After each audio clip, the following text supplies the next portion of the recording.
examinar tu palabra. Concédenos que este tiempo, Señor, sea de bendición para nuestras vidas, que tu palabra, Señor, fortalezca, Señor, de alientos, nutra nuestro espíritu, Señor. Padre amado, dirígenos con tu Santo Espíritu. Te lo pedimos en el amor de Cristo Jesús, nuestro Salvador. Amén.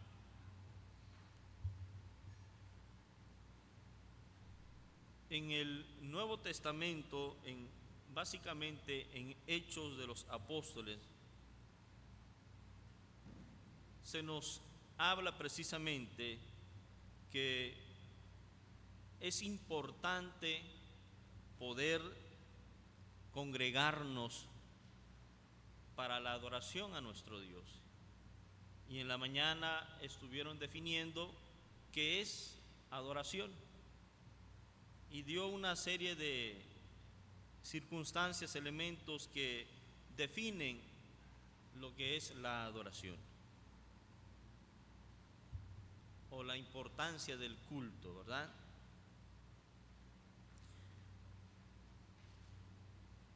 En esta tarde vamos a ver, hermanos,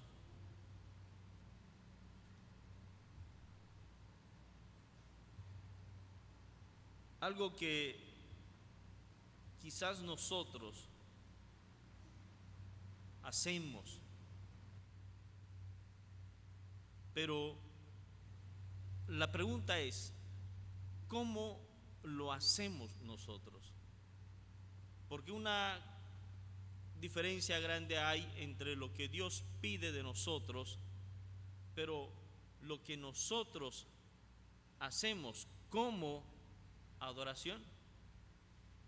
Y fíjense ustedes, hermanos, que el escritor de este libro al cual hoy estamos predicando refiere algo muy interesante, hermanos, e inicia esta sección con este pasaje bíblico de Hebreos, la parte final, el verso 25: no dejándonos de congregar como algunos tienen por costumbres. El escritor a los hebreos hace una advertencia sobre el abandonar la adoración a Dios o el culto a Dios, que es lo mismo, adoración, no dejándonos de congregar. Entonces hay razones por la cual a lo mejor usted, ¿verdad?, ha dejado de congregarse, y quizás en algunas ocasiones ha sido repetitivo, o muchos hermanos en la iglesia suele pasar con esta situación que presenta el escritor a los hebreos, que tienen por costumbre dejar de congregarse. En Hechos, hermanos, fíjense ustedes, algo curioso es que la iglesia se reunía en tiempos muy buenos. Dice la escritura que se reunían para compartir el pan, para orar juntos, dice, para perseverar unánimes. Pero no solamente eso, sino también cuando un hermano de la iglesia pasaba por persecución. Así que la iglesia primitiva estaba bajo la sombra de persecución, y pasajes como Hechos 2:46, 11:26, 27 y así sucesivamente muestran que muchos de los hermanos pasaron por persecución. ¿Y saben qué hacía la iglesia en medio de la persecución? No hicieron, ¿verdad?, como los apóstoles, que se fueron cada quien a sus antiguos oficios y después se pudieron reunir. No, dice que se reunían en las casas, secretamente, porque había persecución. Y entonces, estimados hermanos, el escritor nos advierte del peligro que enfrentamos cuando nosotros dejamos de congregarnos para la adoración. En la mañana se habló de los beneficios de estar juntos como pueblo. Y yo hago esta pregunta, hermanos: congregarnos con los santos para adorar, hermanos, ¿es un mandamiento o un privilegio? ¿Usted qué dice? ¿Congregarnos con los santos para adorar es un mandamiento o un privilegio? Si decimos que es un mandamiento o decimos que es un privilegio, ¿por qué no podemos nosotros quizás hacer esta otra pregunta? ¿Y por qué no son los dos? Así que podemos quizás tomar esto como un mandato de Dios o como un privilegio. Pasajes, hermanos, como el Salmo 95 y el Salmo 96 nos van a dar las dos posturas. Veamos, hermanos, qué dicen estos dos pasajes bíblicos.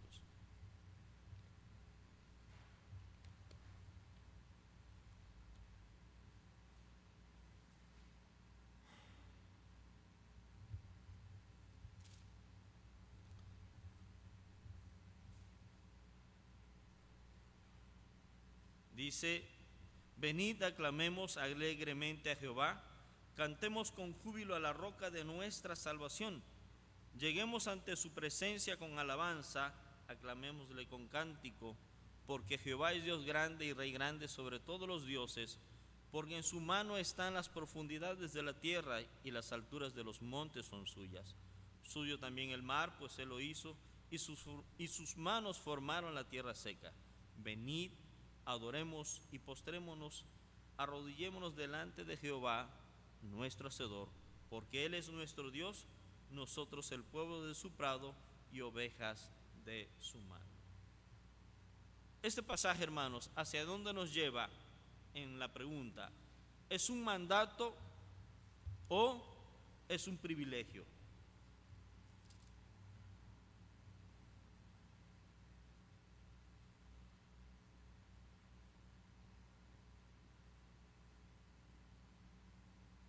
¿Usted qué dice?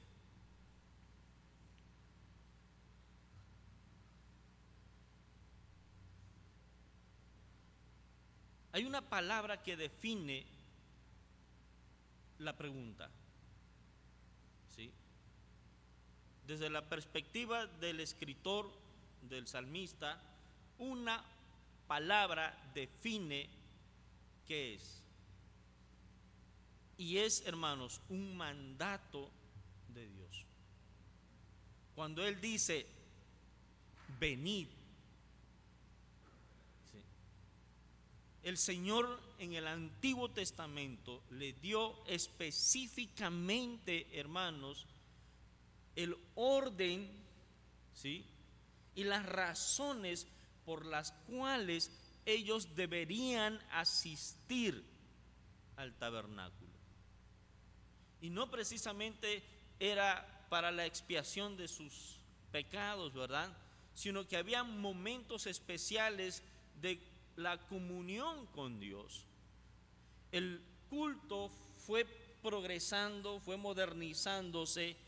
Ya en tiempos del rey David, él instituyó dentro de la adoración la música, los coros.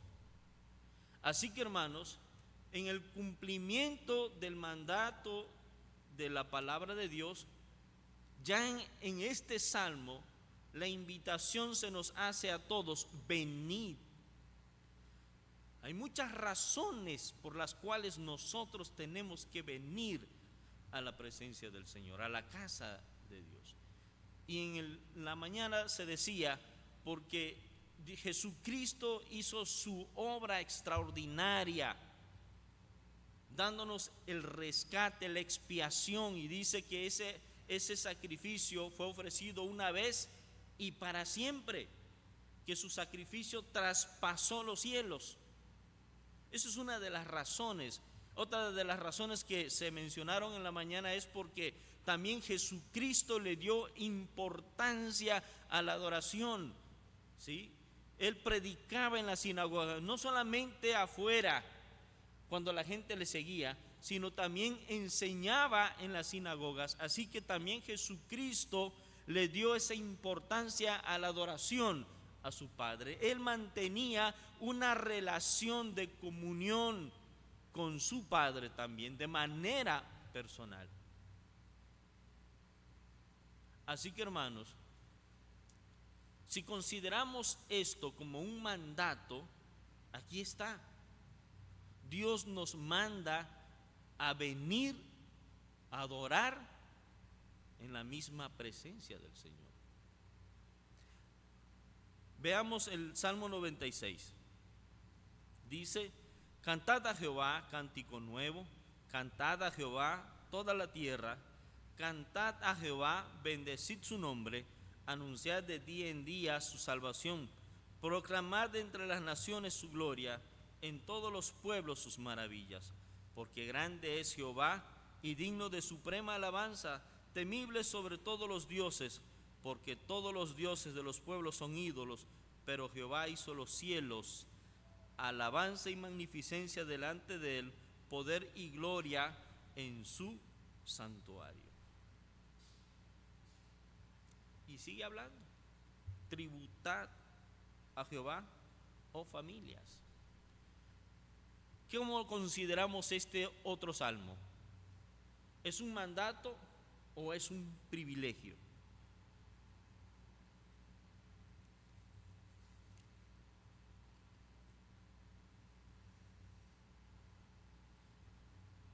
Fíjense ustedes, hermanos, que se nos hace más fácil, o no sé, pero cuando hablamos de un mandamiento, dice el escritor, dice, es solamente algo que debemos hacer, dice, en vez de algo que podemos hacer. ¿Sí? O sea, como un cumplimiento, tengo que cumplir esto y ya está. Cuando la iglesia o cuando el hermano viene de esta manera, viene con un corazón totalmente vacío. Así que, aunque es un mandato de Dios, tenemos que venir a la adoración a nuestro Dios, también considerando que es un gran privilegio para nosotros poder adorarle. Porque si lo tomo desde un mandato, a lo mejor no vengo con mi corazón alegre, contento, dispuesto a adorarle.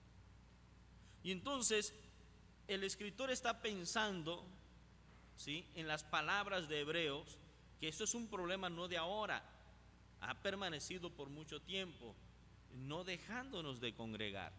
Eso quiere decir que los que se congregaban y se alejaban, ¿cómo venían? ¿Cómo venía su corazón? ¿Cuál era el propósito de estar en la casa de Dios? Hoy en día, hermanos, tristemente oímos palabras como estuvo largo el culto, estuvo aburrido el culto y cosas así por el estilo. Cuando el objeto de adoración no soy yo, ¿verdad? Cuando quien debe nuestro corazón adorar es exclusivamente a Dios. Me debe importar que me agrade a mí el culto, o más bien debo preocuparme porque mi adoración sea grata delante de Dios. Y un pensamiento conjunto de toda la iglesia, todos debemos acercarnos a la casa y venir con esa mentalidad de que mi adoración sea grata delante de Dios, pero no pensar en mí y en mis gustos y en la manera que yo quiero que se desarrolle el culto. Es en la manera en que Dios acepte nuestra ofrenda, ¿verdad?, de adoración. Así que, hermanos, cada vez que vengamos nosotros, vengamos con esas dos perspectivas, teniendo en cuenta que nos vamos a presentar delante de Dios como un mandato, pero también como el más alto honor que el cristiano tiene de presentarse delante de Dios. Y fíjense ustedes, en Hebreos, cuando en el capítulo 4, cuando él nos dice: acerquémonos confiadamente al trono de su gracia. Fíjense ustedes, ¿cuál es la mentalidad del escritor? A veces nosotros lo que vemos es este edificio, ¿verdad? El consistorio acá al frente, el que está dirigiendo, ustedes hermanos en las bancas, el edificio. Pero la Biblia no nos dice que vamos a acercarnos a este edificio terrenal, ¿sí? La palabra del Señor nos lleva y nos dice que debemos presentarnos en el trono, delante del trono de Jehová, de nuestro Dios. Así que no seamos como los hermanos pentecostales, ¿verdad? Y no nos imaginemos, pero sí tenemos que venir con la convicción de que estamos delante del trono de nuestro Dios, que no lo vemos físicamente, pero Él sí nos ve a cada uno de nosotros. Agregando a esto, hermanos, el Señor conoce a fondo nuestra mente y nuestro corazón. Así que a Dios no lo podemos nosotros engañar. Imagínense ustedes qué tan celoso era Dios de su pueblo, el pueblo de Israel que Él formó, hermanos, y que solamente cuando había pecado en el pueblo, el Señor no toleraba esta falta, esta ofensa delante de Él. Y es que Dios castigaba inmediatamente el pecado de su pueblo, porque el pueblo vivía, fíjense ustedes, el pueblo vivía en la presencia de Dios. Así que la adoración y la importancia de la adoración a Dios, hermanos, no solamente es en la casa, aquí en este lugar. Fíjense ustedes el compromiso que el Señor nos hace con nosotros, que ahora no solamente está aquí en este edificio, sino que Él traslada su morada a través del Espíritu Santo hacia nuestras vidas, hacia nuestros cuerpos. Templo del Espíritu Santo es nuestro cuerpo, y por ende entonces nosotros, donde quiera que estemos, fuera de, hermanos, vivimos, hermanos, en la presencia de Dios. Las 24 horas de nuestro día vivimos en la presencia de nuestro Dios, y Él conoce nuestro corazón. Así que, hermanos, tengamos cuidado, ¿verdad?, de no aplicar este pasaje que menciona Hebreos 10, no dejándonos de congregar. No debe ser una costumbre nuestra, ¿sí? Pese a las circunstancias, a los problemas, a las enfermedades que nos toque vivir, vivimos nosotros en la presencia del Señor, y Él sabe, hermanos, realmente por qué practicas el alejarte de la casa de Dios. Así que nosotros, nuestra vida cristiana debe estar enfocada, nuestra adoración debe estar enfocado exclusivamente en nuestro Dios. ¿Sí? ¿Por qué?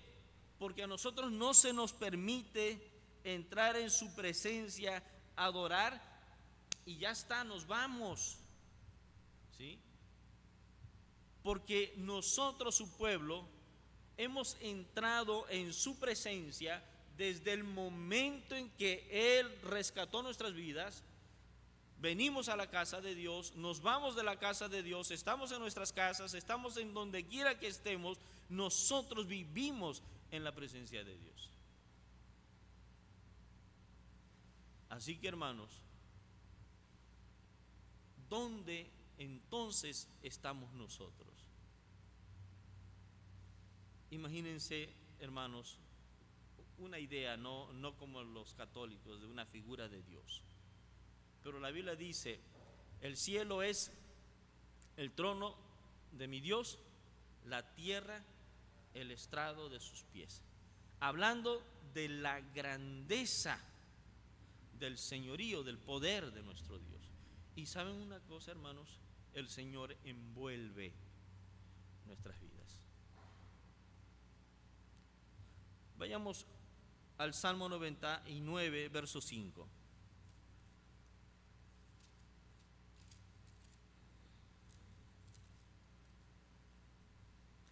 Exaltad a Jehová nuestro Dios y postraos ante el estrado de sus pies. Él es santo. Fíjense ustedes, ¿sí? Exaltad, ¿sí? Magnifica, reconoce la grandeza de Dios. Alaba a Dios por su grandeza, ¿sí? Pero luego dice: postraos ante el estrado de sus pies.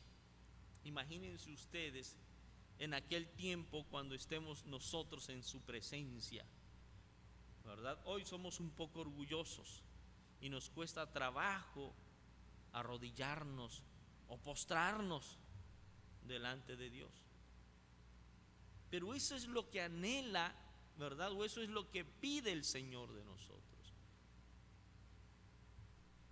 Bueno, nuestro orgullo se ha doblegado a los pies de Cristo, ¿sí? Con un corazón afable, apacible, ¿verdad? Lleno de humildad, porque nos acercamos o nos arrodillamos ante sus pies. El 132, ahí más adelantito, verso 7.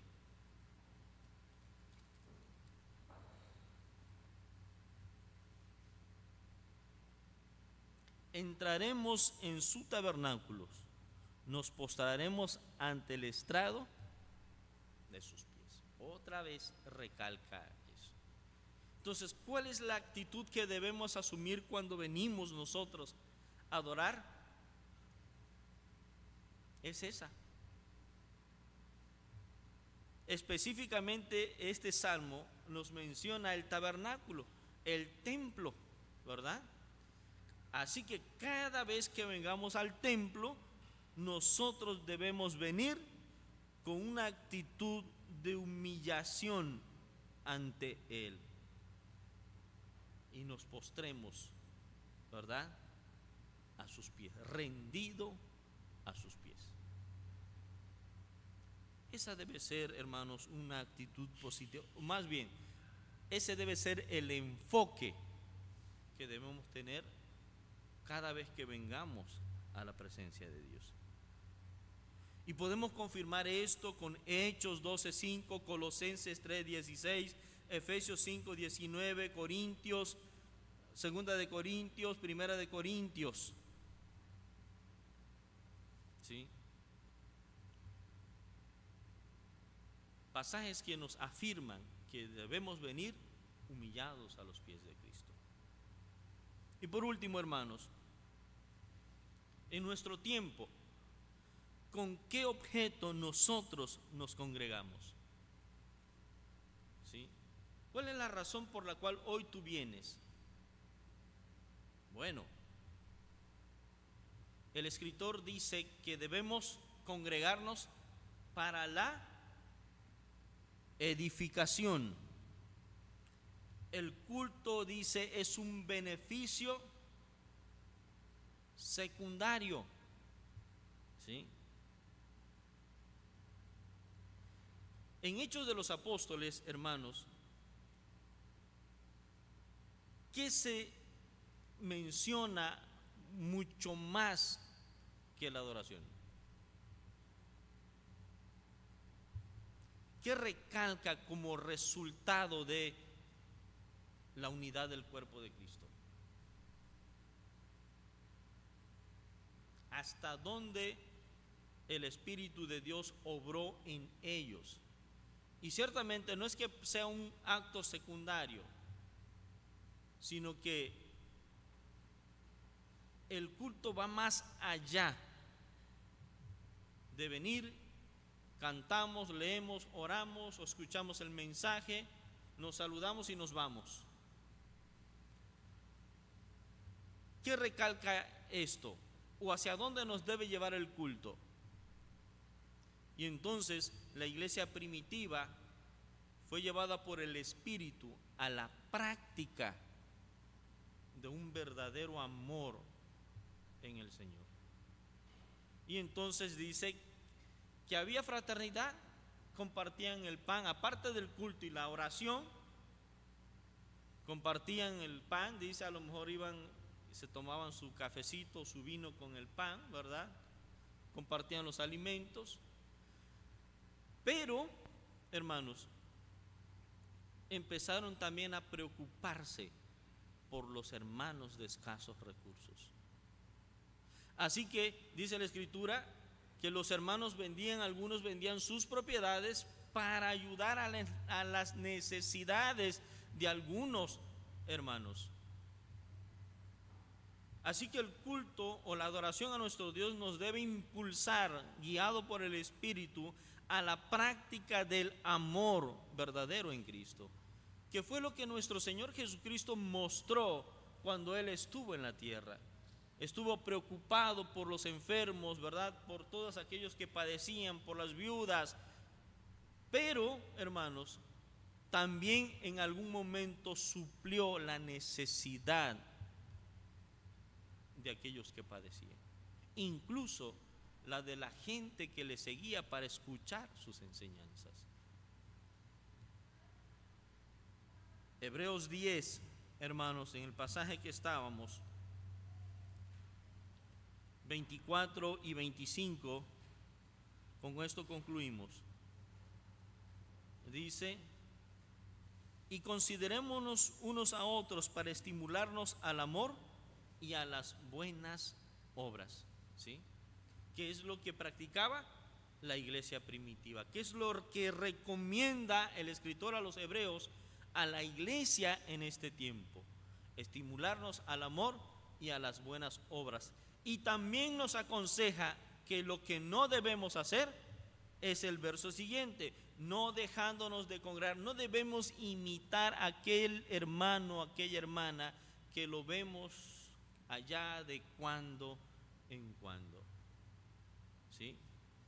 O aquel que dice que mejor alabo a Dios en mi casa, donde hay 2 o 3 congregados, porque ahí está mi esposo, mi esposa, mi hija, y con eso ya está suficiente. Hago mi culto y con eso me doy por bien servido, porque también aquí está el Señor. Pero también es un mandato de Dios y es un privilegio poder acercarnos, y nos nutrimos mutuamente como pueblo amado del Señor que somos. Es ahí, hermanos, en esa sinceridad, en la práctica del verdadero amor en Cristo, donde Dios se complace de nuestra adoración. Concluyo entonces, hermano.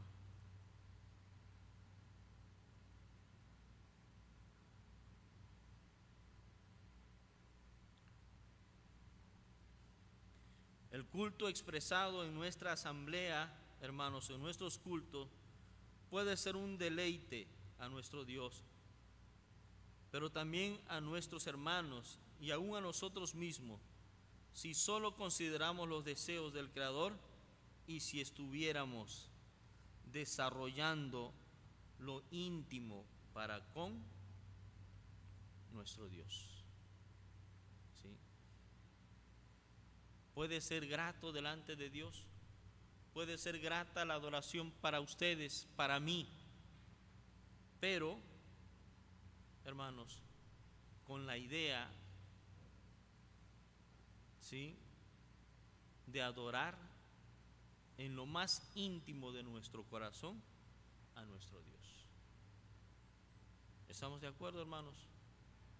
Recuerda entonces, cada vez que vengas, ven con un corazón sincero, contrito y humillado, pero también teniendo en cuenta que te vas a presentar ante el Rey de Reyes y Señor de Señores, y que es un gran privilegio, es un gran honor que el Señor abra las puertas de su palacio, de su casa, y tú entres en su presencia a rendirle culto. Que el Señor nos bendiga, hermano.